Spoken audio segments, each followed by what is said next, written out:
बिस्मिल्लाहिर्रहमानिर्रहीम। जिन दिनों मैं किताब लिख रहा था, मौत से ज़िंदगी की तरफ बहुत से लोगों के साथ राब्ता हुआ।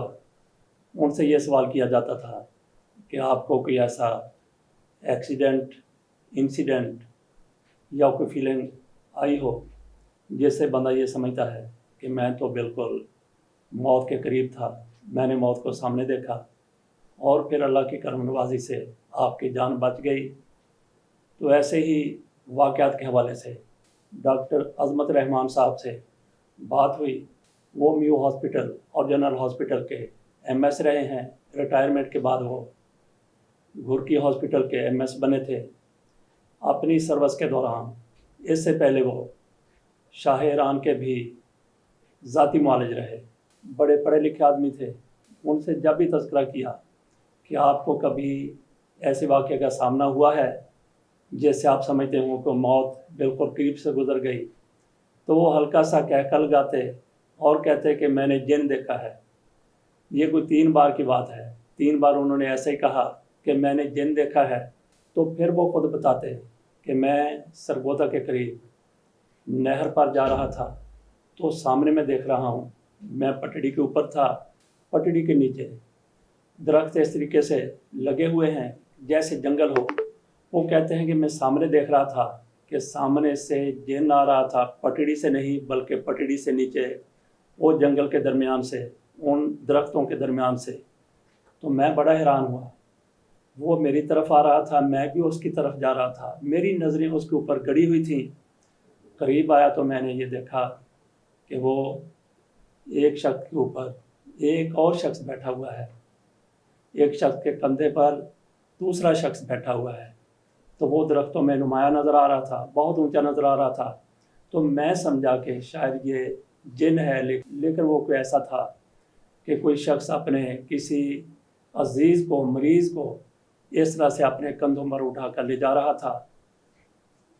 तो ये तो होगी डॉक्टर अज़मत रहमान साहब की बात। वो फौत हो चुके हैं 3-4 साल पहले। तो वो बंदा जो दूसरे बंदे के कंधे पर बैठा था, वो असल वाले से काफ़ी ऊंचा हो गया था। इसी तरह से ये भी होता है कि कुछ बालिश दिए जिनको आप गिट मुठिया कह सकते हैं। गिट यानी एक बालिश, वो खड़े हो जाएं, मुठिया यानी एक मुट्ठी, जब वो बैठ जाएं तो बन जाता है, तो उनको कहते हैं गिट मुठिया। बचपन में हम सुना करते थे कि फलां जगह पे कुआं खोदा गया, तो इस दौरान नीचे से पानी से गिट मुठिया भी निकल आया। तो ये सारी ख्याली और तसव्वुराती बातें थी। तो पाकिस्तान में ये होता है कि कुछ बालिश्तिए छोटे कद के लोग वो किसी कादावर शख्स के कंधे पर बैठ जाते हैं। तो उसका उस वक्त का, जब वो किसी कादावर शख्स के कंधे पर बैठा होता है, जब उसको नीचे उतार दिया जाता है या जब वो नीचे उतरता है, तो वो फिर अपने कद में आ जाता है, वही बालिश्तिया हो जाता है, वही गिट्ठा हो जाता है या बौना हो जाता है जो उसका पहले कद था। लेकिन कुछ लोग अपने आप को इसके बावजूद भी बड़े कद काट का आदमी समझना शुरू कर देते हैं। जैसे हमारे वज़ीर आज़म साहब शहबाज शरीफ साहब लंदन गए हैं, पाकिस्तान में भी उनकी ऐसी ही हरकतें थी। लंदन गए हैं तो वहाँ पे ये पाकिस्तान के वज़ीर आज़म के तौर पर गए हैं। बिलावल भुट्टो ज़रदारी पाकिस्तान के वज़ीर ख़ारजा के तौर पर भारत गए थे। वहाँ उनके साथ जो कुछ हुआ है, उनके वज़ीर ख़ारजा की तरफ से जो कुछ बिलावल भुट्टो ज़रदारी के हवाले से तज़हीक अमेज़, ज़िल्लत अमेज़ किस्म के रिमार्क्स दिए गए हैं, वो पाकिस्तान के लिए, किसी पाकिस्तान के लिए किसी तौर पर भी काबिल कबूल नहीं हो सकते। इसी बात को लेकर इमरान खान की तरफ से भी जयशंकर के बारे में, उसकी सफारतकारी के बारे में, उसके डिप्लोमेटिक कंडक्ट के बारे में बात की गई है, सख्त तनकीद की गई है।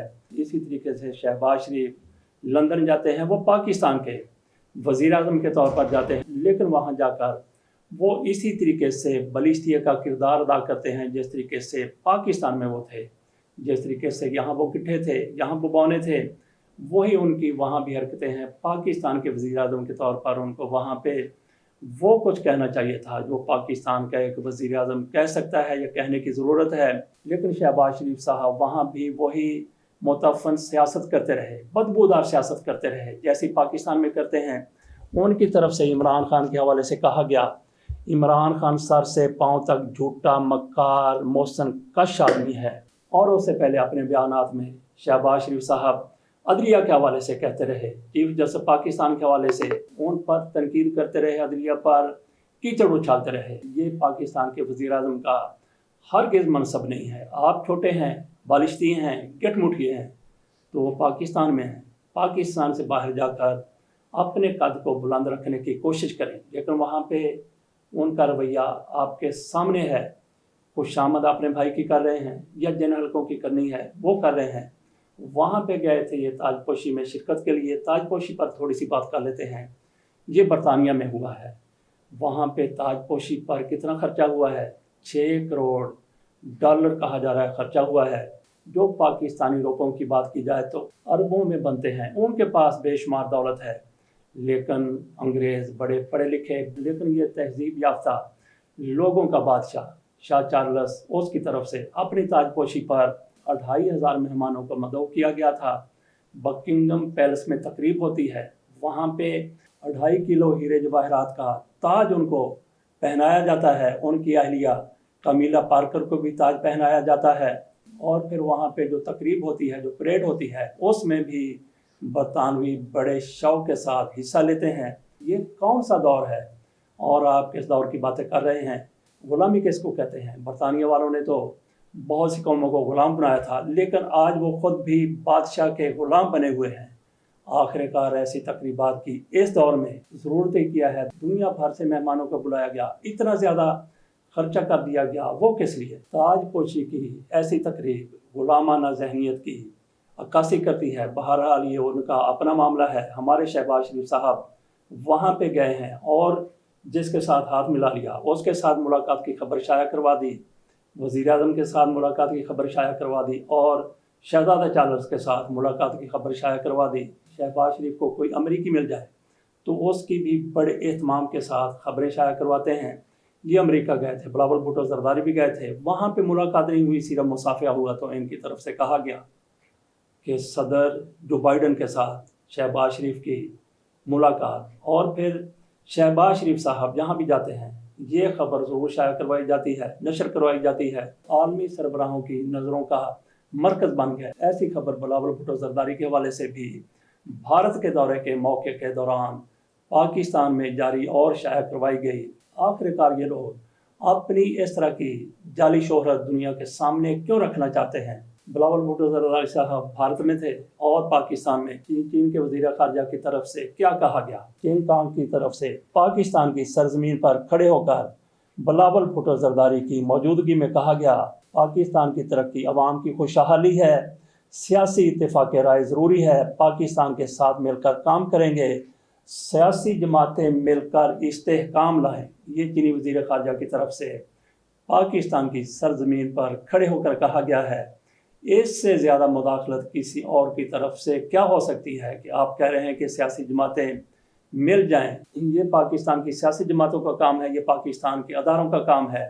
آخر کار کوئی ملک ایسا مشورہ دے تو کیوں دے؟ میں سمجھتا ہوں کہ چین کی طرف سے یہ بڑے اخلاص کے ساتھ مشورہ دیا گیا تھا، اس میں کچھ ایسا نہیں ہو سکتا، اس پر تنقید کرنے کی ضرورت نہیں ہے، لیکن تنقید اس وجہ سے بنتی ہے، اس حکومت پر بنتی ہے جس کی طرف سے جب زلمے خلیلزاد نے یہی بات کی تھی کہ انہوں نے زمین آسمان ایک کر دیا تھا، انہوں نے ترتھلی مچا دی، انہوں نے افراتفری کا ماحول پیدا کر دیا تھا۔ حکومت کی طرف سے شدید تنقید کی گئی تھی کہ آخر کار زلمے خلیلزاد نے پاکستان کے داخلی معاملات میں مداخلت کی ہے تو کیوں کی ہے؟ باقی تو باقی پاکستان میں موجود کوئی ٹڈیاں بھی اس پر اپنا شدید رد عمل دے رہی تھی۔ مریم اورنگزیب صاحبہ کی طرف سے کیا کچھ نہیں کہا گیا، اور پھر ان کا ہر وزیر اس معاملے میں جس طریقے سے اچھلتا ہوا، کودتا ہوا، ناچتا ہوا، شدید غصے سے اظہار کرتا ہوا نظر آیا۔ زلمے خلیلزاد نے آخر کار کہا کیا تھا؟ زلمے خلیلزاد نے 14 مارچ کو ٹویٹر پر صرف اتنا کہا تھا کہ عمران خان کی گرفتاری سے پاکستان میں جاری بحران بڑھے گا، اور یہ تجویز دی تھی کہ حکومت جون میں انتخابات کی تاریخ دے، اور اس دوران تمام سیاسی جماعتیں مل کر ملک کی سیکیورٹی، ترقی اور استحکام کے لیے منصوبہ بندی کریں۔ یہی کوئی چین کے وزیر خارجہ کی طرف سے کہا گیا ہے، لیکن اس پر ان لوگوں کی طرف سے مکمل خاموشی اختیار کی گئی ہے، کیونکہ چین نے ان کا ہاتھ تھامنا ہے، ان کی کچھ مدد کرنی ہے، اور جو لوگ آپ کو کچھ دیتے ہیں تو ان کے سامنے پھر آپ ज़ुबान नहीं खोलते बल्कि दुम हिलाते हैं। अमेरिका की तरफ से यही कुछ कहा जाए तो उस पर भी खामोशी इख्तियार कर ली जाती है। ज़ल्मे खलीलज़ाद चूँकि साबिक़ सफारतकार है, इसलिए उसकी इन लोगों की तरफ से शदीद मज़म्मत की। अब थोड़ी सी बात कर लेते हैं चीफ जस्टिस पाकिस्तान के हवाले से। उन पर इस हुकूमत की तरफ से सिर्फ इसलिए दबाव डाला जा रहा था, इंतहाई किस्म का दबाव डाला जा रहा था, उनको ब्लैकमेल करने की कोशिश भी की जा रही थी, उनके खिलाफ जहर अफशानी पर मबनी मुहिम भी चलाई गई, उनकी किरदार कुशी की गई। लंदन में बैठकर भी शहबाज शरीफ और नवाज शरीफ उनको धमकियां दे रहे थे। कुछ लोगों की तरफ से पाकिस्तान में कहा जा रहा था कि चीफ जस्टिस साहब दबाव में आ गए हैं, ब्लैकमेल हो गए हैं, दब गए हैं, डर गए हैं, वही करेंगे जो हुकूमत चाहेगी और उनके हैंडल चाहेंगे। चीफ जस्टिस की तरफ से वाज़े कह दिया गया है कि जो कुछ भी होगा पाकिस्तान में आइन के मुताबिक होगा, कानून के मुताबिक होगा, आइन से सरे मुंह डेविएट नहीं करेंगे, इधर उधर नहीं जाएंगे। उनकी तरफ से जस्टिस कार्नेलियस का भी हवाला दिया गया कि वो किस तरह से एक अकेले शख्स डट कर खड़े हो गए। उन्होंने इख्तलाफी फैसला लिखा था और वो तारीख का हिस्सा बन गया। जब चीफ जस्टिस पाकिस्तान उमर अता बंदयाल ऐसी बात करते हैं कि वो तारीख का हिस्सा बन गए थे, वो तारीख बन गए थे, तारीख उनको याद करती है, लेकिन जिन लोगों की तरफ से दूसरा फैसला दिया गया था, नजरिया ज़रूरत के मुताबिक फैसला दिया गया था, उनकी आज मुआशरे में क्या वैल्यू है, क्या हैसियत है। तो चीफ जस्टिस साहब बल्कि बाकी जज साहिबान की तरफ से अगर ये कहा जाता है कि वो आइन के मुताबिक वही कुछ करेंगे जो जस्टिस कार्नेलियस ने किया था, तो फिर आप यूँ समझ लें कि पाकिस्तान में आइन के मुहाफ़िज़ मौजूद हैं, आइन का तहफ़्फ़ुज़ करने वाले मौजूद हैं। चीफ जस्टिस साहब की तरफ से छुट्टी के रोज़ एक सेमिनार से खिताब करते हुए कहा गया है कि 90 दिन में इलेक्शन हो तो हमें इस पर अमल करना होगा, आइन के मुताबिक चलने की ज़रूरत है, बहाना तलाश नहीं करना चाहिए, यह अपनी ख्वाहिश की नहीं बल्कि आइन की बात है।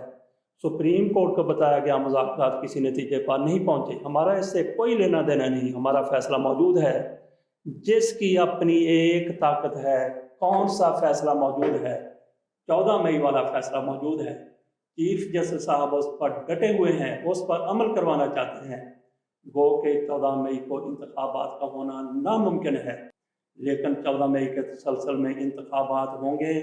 इसके कितने दिन बाद होंगे, इसका फैसला 1-2 रोज़ में सामने आ जाएगा। लेकिन चीफ जस्टिस साहब की तरफ से जिस कमिटमेंट का इजहार किया गया है वो बिल्कुल आइन और कानून के मुताबिक है। यही वजह है कि चीफ जस्टिस साहब आइन और कानून की बात करते हैं, जबकि ये हुकूमत चाहती है कि हमारी ख्वाहिश पर, हमारी फरमाइश पर हम जो चाहते हैं उसके मुताबिक चीफ जस्टिस साहब फैसला करें। इसीलिए इन लोगों की तरफ से चीफ जस्टिस साहब की, अदलिया की, इस अदारे की इंतहाई ज़्यादा तौहीन की गई है, तज़हीक की गई है। लेकिन ये डरपोक लोग इस हद तक कैसे जा सकते हैं जो चीन के सामने नहीं बोल सकते, जो अमेरिका के सामने नहीं बोल सकते, जो किसी और ताकत के सामने नहीं बोल सकते, वो किस तरह से सुप्रीम कोर्ट के खिलाफ बोल सकते हैं, चीफ जस्टिस के खिलाफ बोल सकते हैं। इनको कहीं और से फूंक भरी गई है, इनका गुब्बारा फुला दिया गया है, ये बुलबुला बन चुके हैं। और बुलबुले की कितनी उम्र होती है, बुलबुले की क्या औकात होती है, यही इनकी औकात है जिसका चंद रोज़ में पता चल जाएगा। नाज़रीन, इसके साथ इजाज़त दीजिए। अल्लाह हाफ़िज़।